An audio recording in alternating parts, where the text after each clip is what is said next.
Good morning to all students. How are you? I hope आप स्वस्थ होंगे। Students, आप कहीं पर भी जब जाते हैं, आप बताओ मेरे को एक बार कि जब आप कहीं पर भी जाते हो, कहीं आप यानी कि किसी दूसरी स्टेट में जाते हो, तो सबसे पहले आपको स्टेट का पता होना चाहिए, होता है ना? और उसके बाद फिर आपको उसके कैपिटल का पता होना चाहिए। अब जैसे आपको अपनी कंट्री के बारे, आप कहाँ पर रहते हो? इंडिया कंट्री में रहते हो। इसकी कैपिटल क्या है? न्यू दिल्ली है। रिवर क्या है यहाँ की मेन? गंगा। तो स्टूडेंट, कोई भी जगह होती है जब हम आस पास के होते हैं तो हमें सबसे पहले ये पता होना चाहिए कि वो कहाँ पर लोकेटेड है, यानी कि उसकी जगह कौन सी है, कोई क्या, उसकी कैपिटल क्या है, हम कहाँ पर जाना है। आप अपने किसी रिलेटिव के घर जाते हैं तो आपको पता है ना कि यहाँ पर ये राज्य है, ये स्टेट है और इसका ये मेन शहर ये है, और शहर से उतर के आगे आपको गांव में जाना है। होता है ना बच्चों? ऐसे ही तो जब आप मम्मी पापा के साथ जाते हैं तो सब आपको भी धीरे धीरे पता चल जाता है। तो स्टूडेंट, जैसे हमारी कंट्री है, कहाँ पर है, किस कॉन्टिनेंट्स में है? एशिया कॉन्टिनेंट्स के साउथ में है। तो जो हमारा चैप्टर है क्या है? The DRC, democratic Republic of Congo, the equatorial region, यानी कि जो कांगो कंट्री है वो हम कुछ हिस्सा पढ़ चुके हैं इसका, लेकिन मैं आपको फिर थोड़ा सा बता देती हूँ इसके बारे में कि जो हमारी कांगो कंट्री किस कॉन्टिनेंट्स में है? अफ्रीका कॉन्टिनेंट्स में है। कहाँ पर? उसके सेंटर में है, यानी इसको हार्ट भी बोलते हैं, the heart of Africa. Africa का हार्ट का मतलब बीच में हुआ वो कंट्री, तो अफ्रीका का हार्ट भी है। अब उसका बता देते हैं कि वो कहाँ पर लोकेटेड है। अब जैसे इंडिया की कैपिटल क्या है? न्यू दिल्ली है। तो कहाँ पर है वो? नॉर्थ में है ना। तो ऐसे ही जो हमारा कांगो कंट्री है उसके बीच में से मैं आपको बात बताइए, हमारी अर्थ है, यानी कि हमारे ग्लोब है, और इसके अंदर जो इमेजिनरी लाइन गई है ये इक्वेटर है। इक्वेटर 0 डिग्री पर है। अब इक्वेटर के अंदर से अंदर है हमारा कौन सा? कांगो कंट्री है। तो कांगो कंट्री को इक्वेटर ने 2 पार्ट में डिवाइड कर दिया है। क्यों? हम ये इसलिए पढ़ रहे हैं क्योंकि बच्चों हम ये पता चल जाए कि इक्वेटर का जब जो कंट्री इक्वेटर पर है, उस इक्वेटर जो इमेजिनरी लाइन है उसका इफेक्ट क्या है। ठीक है बच्चों? तो हम इस कंट्री के बारे में, कहाँ पर लोकेटेड है सबसे पहले पता रीड किया था हमने, अफ्रीका के अंदर। इसकी कैपिटल और इसके अंदर कौन सी इमेजिनरी लाइन गई है? इक्वेटर, जिसने कांगो कंट्री को 2 पार्ट में डिवाइड कर दिया है। नॉर्थ हेमिस्फीयर, अपर वाला नॉर्थ में था नॉर्थ हेमिस्फीयर, साउथ वाला साउथ हेमिस्फीयर। ये डिवाइड करना। इसकी capital Kinshasa. Main river Congo. India की मेन रिवर कौन सी है? गंगा। गंगा बेसिन है ना, गंगा रिवर है, उसका जो बेसिन है वो भी बहुत बड़ा है, और इसका है कांगो है तो वहां का कांगो बेसिन है। और इसके बाद अफ्रीका की ही जो सबसे लार्जेस्ट रिवर है वो कौन सी है? नाइल रिवर है। हमने रीड कर चुके हैं। अब जैसे इंडिया में, इंडिया की हाईएस्ट पीक कौन सी है? कंचनजंगा है, जो सिक्किम में है। तो ऐसे ही यहाँ की मेन जो माउंटेन पीक है वो कौन सी है? मार्ग्रेटा है। कौन सी? मार्ग्रेटा लेक, मार्ग्रेटा पीक है जो माउंटेन की है, सबसे हाईएस्ट पीक है। तो बच्चों, जब हमें अपनी कंट्री के, जब हम ये चीज अपनी कंट्री की पता है तो हम इसीलिए कि हाँ यहाँ की ये चीज फेमस है तो वहां की क्या चीज फेमस होगी, हम उस कंट्री के बारे में बहुत सारी चीजें पढ़ लेते हैं, पता चल जाता है कि वहां की मेन चीजें क्या है। अब हम कर लेते हैं इसका जो हमारे थी, इसको 2 पार्ट में डिवाइड कर लेते, ये चीज हो चुकी है। अब यहाँ की थी। अब क्लाइमेट, अब जैसे इंडिया की क्लाइमेट क्या सी है? कश्मीर में तो बहुत ज्यादा ठंड पड़ती है, साउथ में क्या है? गर्मी भी पड़ती है, मॉडरेट क्लाइमेट है, एक्सट्रीम है, और जो हमारा डेजर्ट का है वहां पर तो बहुत ज्यादा गर्मी पड़ती है। तो ऐसे ही वहां का क्लाइमेट कैसा है? क्लाइमेट कैसा है हम पढ़ चुके हैं कि वहां पर 4 o'clock हैवी रेन होती है। मॉर्निंग में टेम्परेचर कैसे होता है? बिल्कुल अच्छा होता है, टेम्परेचर बहुत अच्छा होता है। बट जैसे डे बढ़ता है, यानी कि 12 बजे के करीब, तो उसका टेम्परेचर हाई हो जाता है, और फिर 3 बजे के आसपास 3 o'clock जो वहाँ का क्लाउड कैसा हो जाता है? वहाँ का क्लाउडी हो जाता है, और उसके बाद 4 बजे रोज बारिश हो जाती है। हैवी रेनफॉल होती है। तो 4 बजे जब यहाँ पर रोज बारिश होगी तो वहां पे फॉरेस्ट होंगे तो वाइल्ड लाइफ होगी, जंगली जानवर होगा। और जैसे इंडिया का नेशनल एनिमल क्या है, टाइगर है, तो वहां का क्या है, ओकापी। क्या है, ओकापी वहां का नेशनल एनिमल है। तो स्टूडेंट देखो, साथ साथ हमने इंडिया का भी कुछ कर रहे हैं। जब हमें यहाँ का पता होगा तो वहां का भी ये होगा कि हाँ हमें ये चीजें पता है। हम जब इतना चीज पढ़ चुके हैं तो आज हम, अब ये है कि इतना तो कर लिया, लेकिन बिना खाए पिए भी काम कैसे चलता है। तो यहाँ का खाना पीना ही पता होना चाहिए। यहाँ का जैसे वीट राइस है, तो वहां का क्या है, कसावा। साउथ अफ्रीका क्या होता है, कौन सा फूड है, स्टेपल फूड, यानी कि जो मेन खाया जाता है, क्या है वो, कसावा। कसावा जैसे यहाँ पर पटेटो उगते हैं ना, पटेटो मिट्टी के अंदर होते हैं, रूट क्रॉप है ये। रूट क्रॉप यानी कि जो जड़ वाली जो फसल होती है उसको क्या बोलते हैं, रूट क्रॉप। यानी कि जो जैसे यहाँ के पटेटो होते हैं मिट्टी के अंदर होते हैं, तो वहाँ का कसावा है।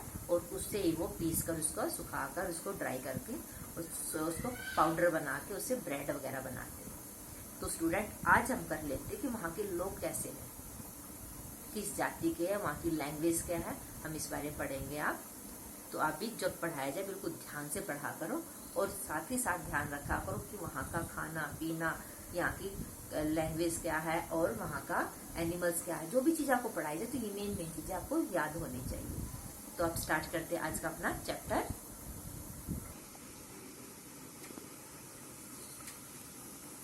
स्टूडेंट ये वहाँ के वाइल्ड लाइफ है।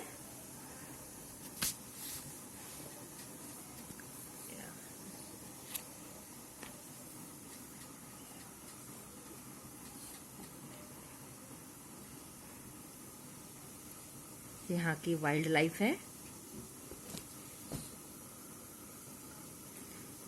और वहाँ के mineral resources.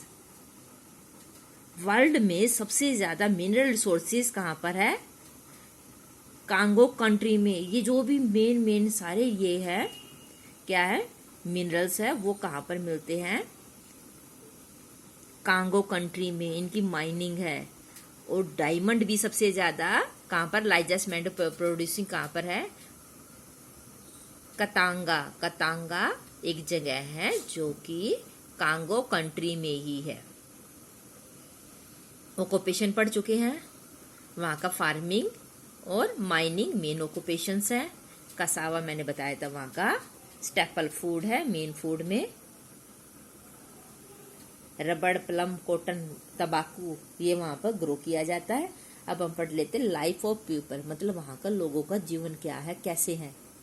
Democratic Republic of Congo is specially populated. Specially होता है ये, वहां पर कम पॉपुलेटेड है। Most of the people live in, कहाँ पर रहते हैं मोस्टली पीपल, आप देखो पिक्चर में, देखो पिक्चरों से हम बहुत कुछ आइडिया लगा सकते हैं। हम देख सकते हैं जैसे घास फूस में है, तो कहाँ पर रहेंगे ये, विलेज में रहेंगे, सिटीज का तो नहीं है ये। The climate is too hot. अब इनकी ड्रेस से भी क्या लग रहा है कि वहां का क्लाइमेट बहुत ज्यादा गर्मी है। क्या है, हॉट है, उनका क्लाइमेट कैसा है, हॉट है। और इसलिए वो कहते हैं wear cloth, the climate is too hot for them to wear cloth. वहां पर बहुत ज्यादा गर्मी है, हॉट है।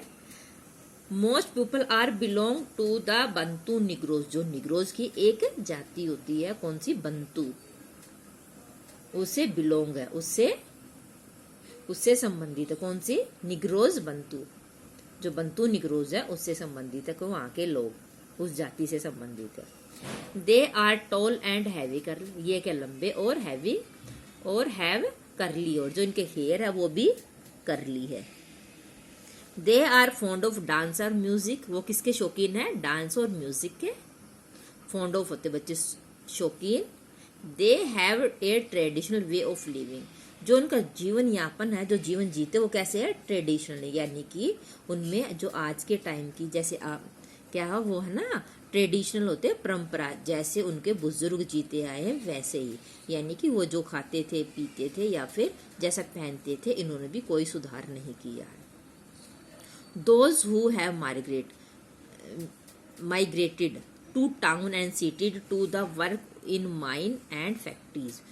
जो कारखाने, जो खान होते हैं ना, खान जैसे कोयले की खान, सोने की खान, हीरे की खान, तो उन खानों जो धरती के नीचे होती है, तो वहां पर काम करने के लिए और फैक्ट्रियों में काम करने के लिए जो शहर गांव और नहीं जो शहरों और कस्बों में चले गए हैं, माइग्रेट हो, जो एक स्थान से दूसरे स्थान पर जाके काम करे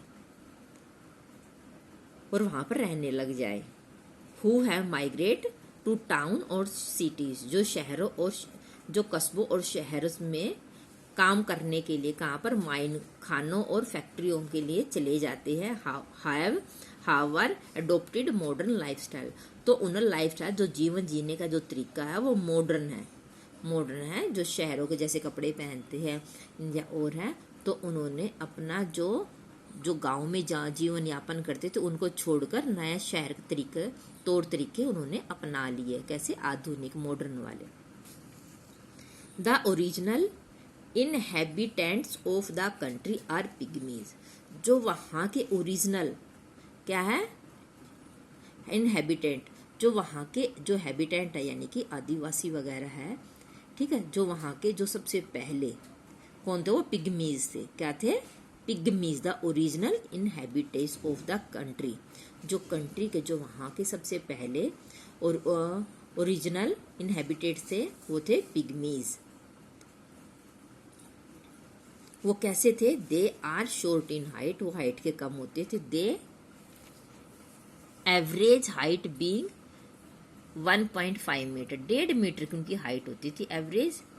क्यों? 1.5 मीटर तो कम होते ना हाइट, तो उनकी 1.5 मीटर हाइट थी। They live in dense forest and lead a nomadic life. Nomadic life होती है बच्चों, जो एक स्थान से दूसरे स्थान पर रहे, कभी इधर रहे कभी दूसरी जगह रहे। They live in dense forest, और वो घने जंगलों में रहते थे। लीड ए नोमैडिक लाइफ, कि जहाँ पर यहाँ पर पानी और या फिर फल फ्रूट खत्म हो गए हैं, जंगलों में रहते हैं, तो वो दूसरी जगह चले जाते और वहां पर एनिमल्स वगैरह का शिकार करके उनको करते। अब bye hunting and trapping animal and gathering food, वो फॉरेस्ट में रहते थे, शिकार करते थे, trapping animals and gathering food, और वो क्या ट्रैपिंग करते थे एनिमल्स का और गैदरिंग फूड, और वो खाना इकट्ठा करते थे। और कहाँ पर रहते थे? फॉरेस्ट में रहते थे। जब एक स्थान से जो जंगली जानवर है वो खत्म हो जाते तो वो दूसरी जगह चले जाते, जिसको बोलते हैं नोमैडिक लाइफ, जो खाने और पानी की तलाश में एक जगह से दूसरे स्थान पर जाकर रहते हैं। दे रेयरली कुक फूड, वो खाना कम बनाते थे। दे यूज साइन लैंग्वेज, तो उनकी लैंग्वेज क्या होती थी? साइन होती थी। उंगलियों से, मुंह के, जैसे भी हाथों के इशारों से वो साइन लैंग्वेज का इस्तेमाल करते थे। ठीक है, साइन बनाते, जैसे प्लस का है यहाँ पे, एम्बुलेंस का प्लस का, तो हम कुछ साइन से चलते हैं, या फिर जैसे एरो करते हैं, लाइट लगा दी, रेड लाइट है, ग्रीन लाइट है, ये लाइट है, तो साइन हो गए ना ये। या फिर इस डायरेक्शन में फुट पे चलना है, सड़क पे, जैसे हमारी सड़कों पर साइन होते हैं, तो ऐसे ही वहाँ के साइन लैंग्वेज इस्तेमाल करते थे। Music, drum music and dance are their favourite entertainment. वो अपना एंटरटेनमेंट किससे करते थे? म्यूजिक से, और जो ड्रम बजाते थे उससे, और डांस करके। ये देखो पिक्चर में भी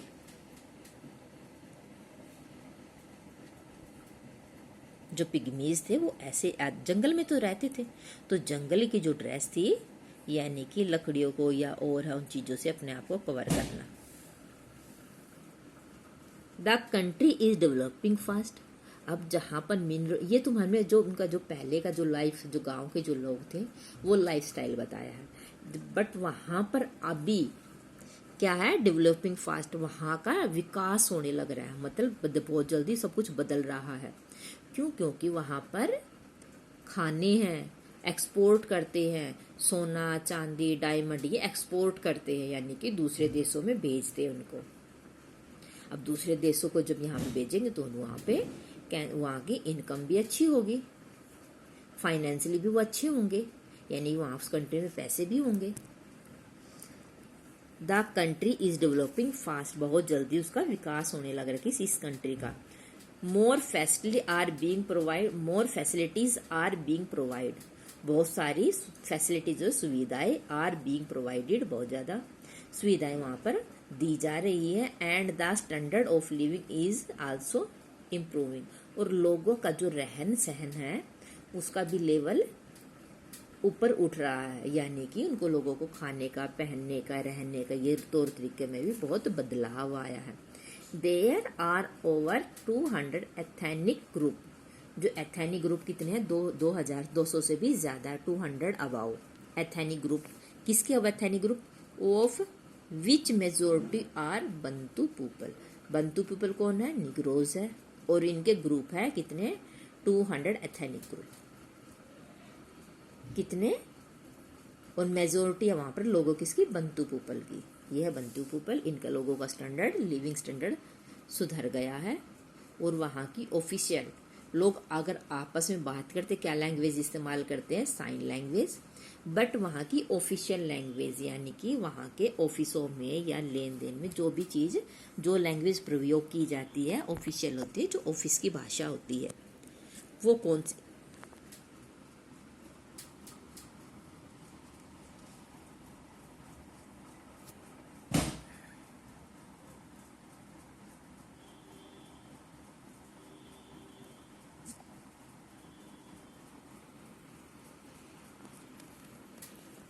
official French is official language, और वहां की ऑफिशियल लैंग्वेज कौन सी है? फ्रेंच। क्या है? फ्रेंच वहां की ऑफिशियल लैंग्वेज है। वहां की लोगों की लैंग्वेज कौन सी है? Sign language. जैसे इंडिया की ऑफिशियल लैंग्वेज कौन सी है? English and Hindi, English and Hindi, ये क्या है? इंडिया की ऑफिशियल लैंग्वेज है। तो कांगो कौन सी है? फ्रेंच। तो स्टूडेंट, आज हमने अपना ये चैप्टर किया है, आपको समझ में आ गया होगा कि वहाँ कर लोगों का खाना क्या है, किस जाति के लोग रहते हैं, निग्रोज रहते हैं, जो ओरिजिनल, जो वहाँ के आरंभिक, जो शुरू के जो रहने वाले हैं वो कौन से, किस जाति के हैं? वो पिग्मीज के हैं, वो हाइट में छोटे हैं, 1.5 फुट के हैं, और वहाँ पे फॉरेस्ट है, जंगलों में रहते थे। ये सबसे पहले के बताए हुए बच्चों। अब तो वहाँ के हैं कंट्री डेवलप हो गई, लोगों का विकास हो गया, और जो मॉडर्न तरीके से वहाँ के लोग रह रहे हैं। तो स्टूडेंट, आज हमने कांगो कंट्री को पढ़ा है, और हम उस कंट्री में हम घूम कर आए हैं, यानी कि हम उस कंट्री के बारे में हमने वहाँ के फूड आइटम, क्लाइमेट, और वहाँ के नेचुरल रिसोर्सेज क्या है या मिनरल रिसोर्सेज क्या है, और उसके बारे में वहाँ के लाइफ ऑफ पीपल, वहाँ के लोगों का जीवन, रहन सहन किस जाति की है, या फिर उनकी हाइट वगैरह, और वहाँ की लैंग्वेज और ऑफिशियल लैंग्वेज, ये सब चीज़ हमने पढ़ा है। तो स्टूडेंट, आप इसको दोबारा ध्यान से सुनिए, और उसमें क्या क्या चीज़ें बताइए इस कंट्री के बारे में आपको आना चाहिए। तो घर पर रहिए, सुरक्षित रहिए, और thank you and have a nice day.